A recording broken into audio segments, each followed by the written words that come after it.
I'm going to start at the beginning of a new book that has meant a lot to me. This is called The Loss That Is Forever. The Lifelong Impact of the Early Death of a Mother or Father by Maxine Harris PhD.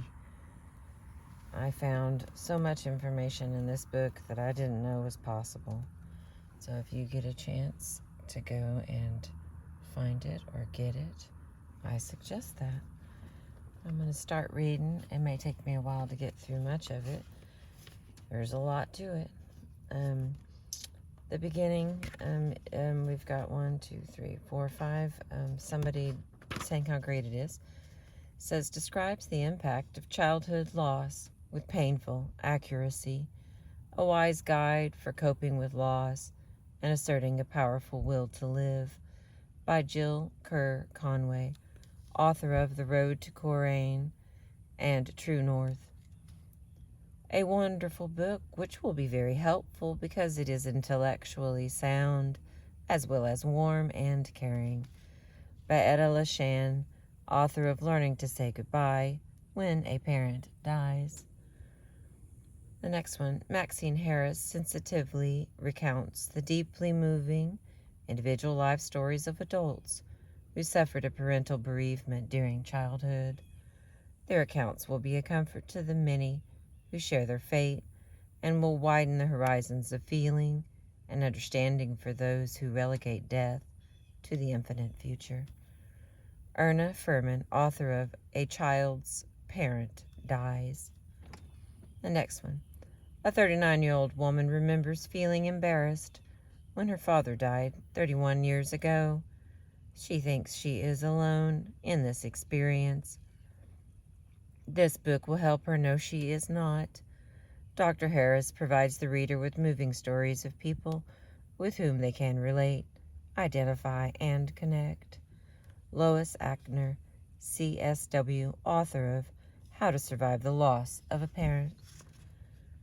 Maxine Harris, PhD, is a clinical psychologist and the co-director and co-founder of Community Connections, a full-service community mental health agency in Washington, D.C.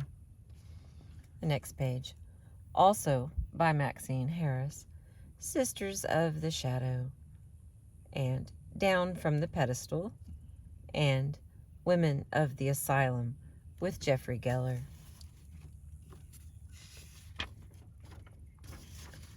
It's dedicated for my mother, Sarah Harris, and for my husband, Mark Smith, and for the fathers they lost so long ago, for my father, Bernard Harris, and for Alex Adams, a young mother whose early death left behind 2 small children.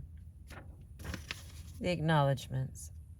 This book could not have been written without the 66 men and women who gave their time and shared their stories with me. They were my inspiration throughout this project, and I hope they are pleased with the result. My agent and friend, Leslie Breed, has supported and nurtured this project for several years now, and I thank her for her continued encouragement.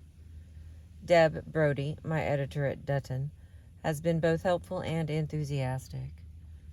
Helen Bergman helped with the references, and Sybil Trader and Laura Farah carefully transcribed the interview tapes and typed the manuscript. My family and friends gave me love and support throughout the project. My husband, Mark Smith, deserves more than just a thank you. This book is as much his as it is mine. He was there with his experience, his ideas, and his support from beginning to end.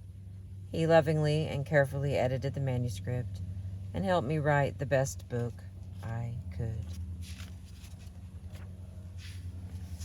Now this looks to have 12 chapters and somewhere around 300 pages. So, first story. Oh, wait, we're going to do the preface.